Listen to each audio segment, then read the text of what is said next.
સંસાર પરિભ્રમણનો હેતુ કે સુખ દુઃખનો હેતુ દેવો નથી. કુલદેવીની પૂજા કરી, ગોત્રદેવની પૂજા કરી, પછી જો નારાજ થઈ જશે ને તો છોકરો નહીં થાય, છોકરી થશે. આવું મેં સાંભળ્યું છે. આવો કે કુલ દેવતાની એ કરવાની, નૈવેદ્ય કરવાના. હમણાં પ્રેગ્નન્સી રહી છે તો બરાબર કરજો તો નિર્વિઘ્ને બધું પાર. એમ સુડીજી કહે છે, હું નથી કહેતો કે કોઈ દેવી દેવતા સુખ દુઃખ નથી આપવાના. કોઈ કાલ ઉપર બી નહીં છોડ, આવું જ કાલ લબ્ધિ હશે, આવું જ એવું બી નથી.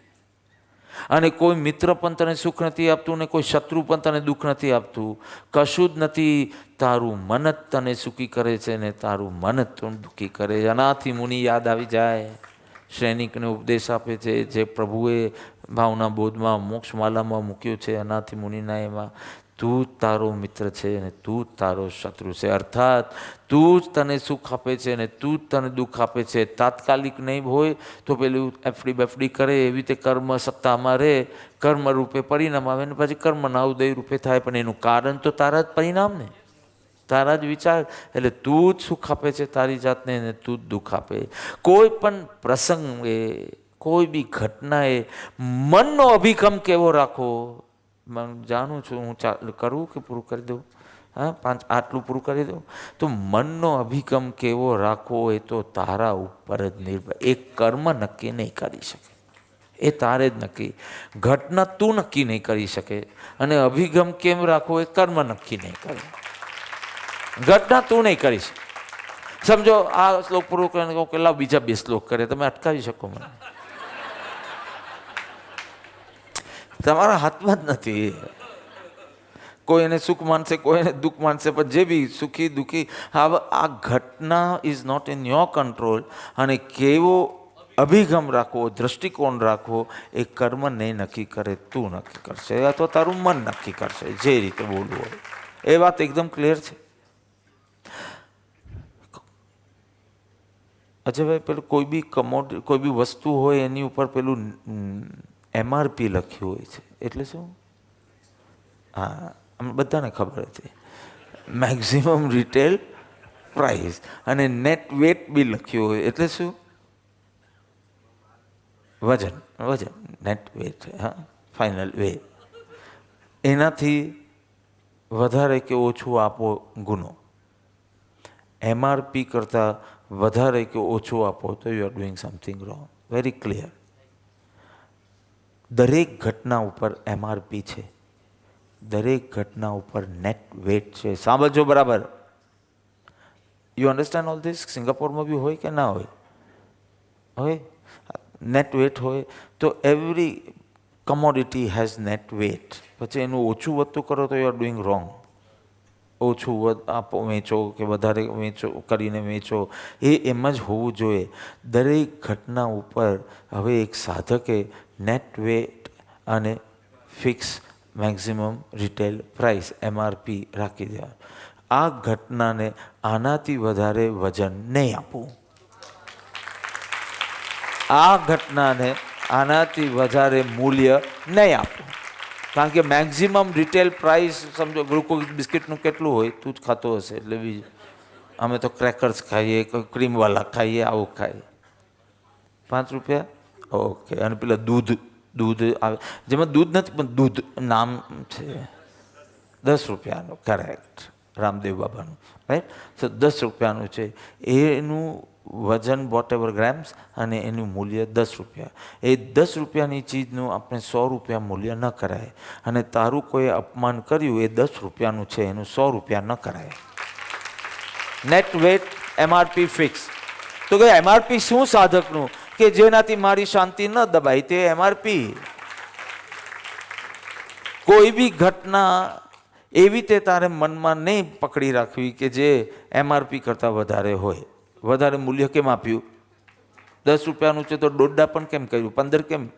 અથવા પેલો MRP 15 લે તો બી તારે નહીં આપવાના કે આ આટલી તુચ્છ જ છે, આ તે મારું અપમાન કર્યું, એને 10 જ મિનિટ મળશે, વધારે નહીં મળે એને. તે મારા જે 10 રૂપિયા કરોડ રૂપિયા ખાઈ ગયો ને તું, હા, તો એના માટે મેં 3 મિનિટ રાખી છે, એનાથી વધારે વજન નહીં આપવું એને. એનાથી વધારે આ મૂલ્યનું છે જ નહીં. અરે મારે આત્માનું કરોડોનું અનંતકાલની કમાણીનું કામ કરવાનું છે, તો આ કરોડ રૂપિયા ઉપર હું કરોડ મિનિટો આપું? આ તમે સોડા ને વોટરની જેમ યાદ રાખજો કે વજન વધારે ન આપવું, મૂલ્ય વધારે ન આપવું, તો કે કેટલું આપવું? તો કે તારી મનની શાંતિ દબાઈ ન જાય તેટલું જ આપવું. તારી પ્રસન્નતા, તારું એની જીવ પ્રત્યેનો મૈત્રી ભાવ હનાય નહીં એટલું વજન આપવાનું. કેમ તે આવું કર્યું? બોલાય, એમાં કંઈ વાંધો નહીં. તારું MRP સાચવજે. એનાથી વધારે તારા પરિણામ બગડે તો you are paying more, you are giving more importance to it. No. બલેલી દિવાસલીને કેટલામાં આપી શકાય? બલેલી દિવાસલીને તો પેલો કે હું 1 કરોડ રૂપિયા આપવા તો ડોબા, તને એનું મૂલ્ય જ ખબર નથી. અને આ સંસારી પ્રસંગને કેટલો ટાઈમ અપાય? તો કે બલેલી દિવાસળી જેટલું. બોલો, આ 10:15 વાગે બી થાકતા નથી આ લોકો. તો આ તો બરાબર યાદ રાખજે, આ મનોનિગ્રહનો વિષય છે આપણું બહુ પિવટલ ઇન આ લાઈફ, એના સાધના એટલીસ્ટ. એના વિના બધું 5 પૈસા 10 પૈસા મળે છે. આખો દિવસ મહેનત કરીએ ને 10 પૈસા કમાઈએ છીએ, એ બી પુણ્યમાં, શુદ્ધ ભાવમાં તો નહીં, પાછું શુભ ભાવ તરીકે. અને મનોનિગ્રહપૂર્વક તું 5 મિનિટ કરશે ને કરોડ રૂપિયા કમાશે. તો તારું MRP બરાબર સાચવજે, તારું નેટ વેટ બરાબર સાચવજે. આમ બરાબર એના ઉપર નેટ વેટ સમજો 500 ગ્રામ લખ્યું હોય અને 100 ગ્રામ જેટલું જ લાગતું હોય તો કહેશે એ ક્યાં ઉલ્લુ બનાતા હે ક્યાં? એવી રીતે તું ઓછું છે ઘટનાનું ને તું વધારે એનું વજન આપે છે તો કહેશે ક્યાં ક્યાં આત્મા કો ઉલ્લુ બનાતા હે ક્યાં? આત્મા કલ્યાણ કરવા માટે નીકળ્યો છે, ઉલ્લુ થોડી બનવું એમ. આનાથી વધારે વજન ના અપાય. તારી કિડની થોડી કંઈ ખરાબ થાય તો કે હા તું બધું કરજે ને, પણ વજન વધારે નહીં આપતો. તારા દેવવંદનમાં આવવું ના જોઈએ, તારી ભક્તિમાં આવવું ના જોઈએ, તારા ધ્યાનમાં આવવું ના જોઈએ, તારી સેવામાં આગળ ના જોઈએ. એનાથી વધારે વજન ના અપાય. આ બહુ ધ્યાન રાખજો, બહુ મહત્વનું. તમે કિંમતમાં મોણેકો બિસ્કિટ લઈ આવ્યા હતા કંઈ ખાવા માટે, એટલે એની ઉપર આ નેટવેટ લખ્યું હતું ને MRP મેં કીધું લે આ તો સરસ એક બાનું મળી ગયું, આ એક સરસ સમજાવવાનું કારણ બની ગયું કે આનાથી વધારે મૂલ્ય ન અપાય. હવે જો વધારે અપાય તો આપણે એને ચીટર કહીએ, અને તું વધારે આપશે તો તને ચીટર કહીશું કે તું વિતરાગ ભગવંતોને ચીટ કરે છે. તું એમની પાસે આવ્યો ત્યારે તું એમ બોલીને આવ્યો હતો કે મારે આત્મકલ્યાણ સાધવું છે, અને હવે તું ચીટિંગ કરે છે અને વજન વધારે આપે છે. એવા ચીટિંગ બહુ મજાની છે. રિક્ષા પાસ થઈ, છાંટા ઉડ્યા, શું બગડ્યું? તો મન કેમ બગડ્યું તારું? ફરીથી આખું સીન ફરીથી કહું. રિક્ષા જાય છે, સફેદ કપડાં માંડ, હવે 2 જોડી બાકી છે. એકચ્યુઅલી તો એક જ બાકી છે કાલના, બરાબર છે, એક જોડી બાકી છે. અને તમે અહીંયાથી ગયા અને રિક્ષા ગઈ અને કાદવ ઉડ્યો, અને શું બગડ્યું? આ કાદવ મન પર પહોંચ્યું છે કે શરીર પર, કપડા ઉપર પહોંચ્યું? તો મન કેમ બગડ્યું? મન કોને બગાડ્યું? રિક્ષાએ કે તે? અરે વાહ, 100 પણ 100. હા, આટલું તને ભાન નથી પડતું કે એને તો કપડાં બગાડ્યા છે, મન તો તે બગાડ્યું છે. બસ એકદમ સ્પષ્ટ. તો બસ પતી ગયું, બીજું શું? બીજા તો બધા નિમિત્ત માત્ર છે. શું કામ એને દોષ આપે છે? જે દંડથી તું ઘડો બનાવે, પેલો ચક્ર ફેરવા માટે દંડ તો જોઈએ ને, એ દંડથી ચક્ર ફેરવે એટલે પછી પેલો ઘડો બને. એ દંડથી તું ઘડો ફોડી પણ શકે. તો દંડને કેમ દોષ બી આપે છે? એ તો નિમિત્ત છે. એ જ દંડથી બનાવી બી શકાય, ફોડી બી શકાય. તો દંડ ઉપર તું કેમ દ્વેષ કરે છે? વાત સમજાય છે? કેટલી સ્પષ્ટ છે કે જે કારણથી સ્કંદકાચાર્યના 500 શિષ્ય ઘાની વિશે પીલાય અને મુક્તિ પામ્યા, એ જ કારણથી સ્કંદાચાર્યના પરિણામ બગડી ને નરકી ગયા. ઘટના એક જ હતી. 500 શિષ્યનું માર્ગદર્શન આપ્યું કે આવા પ્રસંગે આવા ભાવ રાખવાના. એ લોકોએ પાલ્યું, પોતાને સમજાવી ના શક્યા. આવું કેમ તે કરી શકાય? રાજગૃહીનો એક દ્રમક હતો, એટલે ભિખારી. બિચારા આખા રાજગૃહીમાં ભીખ માંગી પણ એને ભીખ મળી નહીં.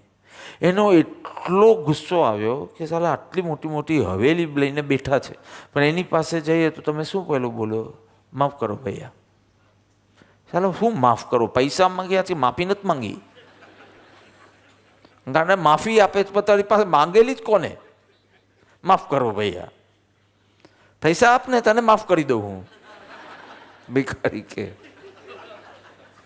પરંતુ એ દ્રમકને એટલો ગુસ્સો આવ્યો કે સાલા આટલી મોટી મોટી હવેલી લઈને બેઠા છે પણ મને ખાલી થોડું ભોજન જોઈએ તો ના આપ્યું.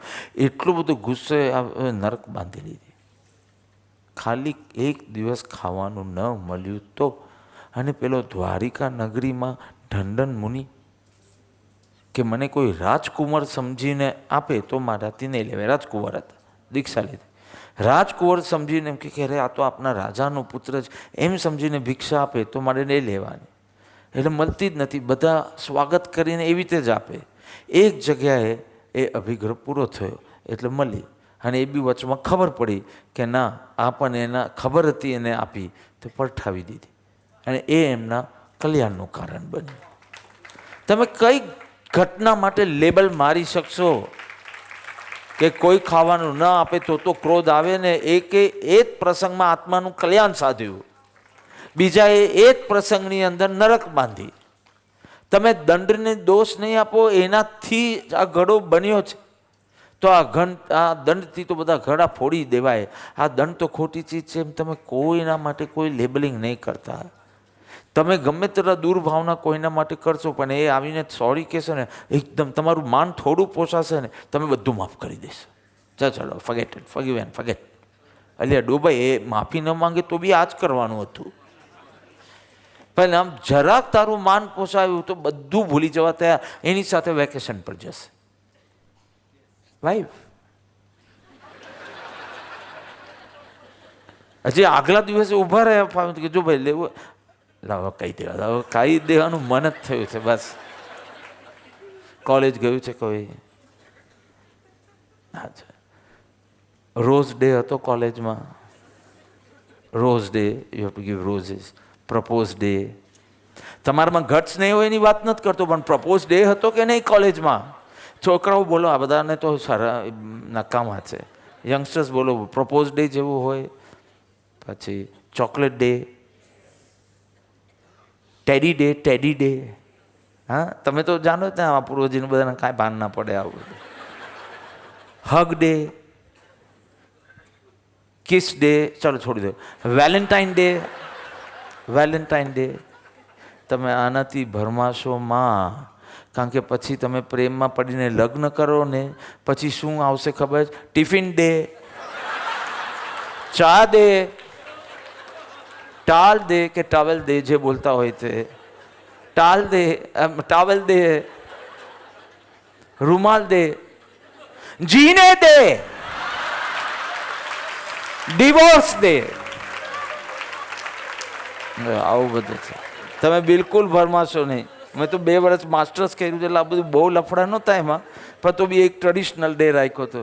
ત્યારે હું જેવો એન્ટર થયો ક્લાસમાં, બધા કે Rakesh is always in is traditional dress. તેવું તો હું કોટી પહેરતો હતો, કંપની લેંગા એટલે પેલું સલવાર કમીઝ ઉપર કોટી પહેરતો હતો, PM સાહેબ જેવી એવી પહેરતો હતો. જે મને કોલેજમાં જતા જોયા છે એને ખબર હશે એવી રીતે. એટલે આપણે તો એ જતા હતા, કારણ કે મારે બધું પછી બહુ શર્ટ પેન્ટ તરફ નહોતું જવું. એટલે મેં કીધું આવું કરીને આપણે જો ચાલતું હોય ગાડું એટલે એવી રીતે જતો હતો. તો મને શું ખબર કે આજે ટ્રેડિશનલ ડે હતો. તો બધા કહે કે અરે ટ્રેડિશનલ ડે છે, રાખે છે પ્રોપર ટ્રેડિશનલ ડ્રેસ. પણ આમાં કશે ભરમાતા નહીં. પછી જે દે આવશે ને, મુજે જીને દે એમ કહેશે. તારે કહેવાનું એ બોલી કયો ડે? આવું તો કોલેજમાં નહોતું. કોઈ ઘટનાને વધુ મૂલ્ય નહીં આપતા, કોઈ ઘટનાને બહુ વજન નહીં આપતા. બધી ઘટનાને પાસ થવા દેજો. MRP કરતાં વધારે વજન મૂલ્ય નહીં, અને નેટ વેટ કરતાં વજન નહીં. અને રિક્ષાએ કપડાં બગાડ્યા છે, મન તો તે બગાડ્યું છે, એ ભૂલતા નહીં. બીજા બધા નિમિત્તો છે, દંડ જેવા છે, ઘડાના બનાવવામાં બી ને નાશવામાં બી. તું કશું લેબલિંગ કરતો નહીં. બહુ મહત્વનું છે. સ્કંદકાચાર્યને બધું જોઈએ, બધું બગડશે તો ચાલશે. આ એક લખી પછી હું પૂરું કરી દઉં. બસ, બધું બગડશે તો ચાલશે, મન બગડે તો નહીં ચાલે. આ હું પ્રભુનું જ એક વચનનું ટ્રાન્સલેશન કરું છું. કોઈ પણ પ્રકારને ક્લેશિત થવા યોગ્ય નથી. એનું જ આ સિમ્પલ ટ્રાન્સલેશન છે. બધું બગડશે તો ચાલશે, મન બગડે તો નહીં ચાલે. Underline, square and star. અને નિમિજી પેલું તમે જે સ્ટાર કરો છો એ સ્ટારને આમ આમ સ્ટાર. એટલે આત્મનિરીક્ષણ કરવું, કઈ ઘટનાથી આપણે ડિસ્ટર્બ થઈ જાય ને કેમ? કારણ કે ડિસ્ટર્બ તો હું જ મારી જાતને કરું. કોઈની પાસે તાકાત નથી મને ડિસ્ટર્બ કરવાની. એ મારા વિતરાગ પ્રભુએ કીધું છે. કોઈ નામાં તાકાત નથી, પણ મારામાં તાકાત છે મને ડિસ્ટર્બ કરવાની. તો કઈ ઘટનાથી ડિસ્ટર્બ થાવ અને કેમ? બસ.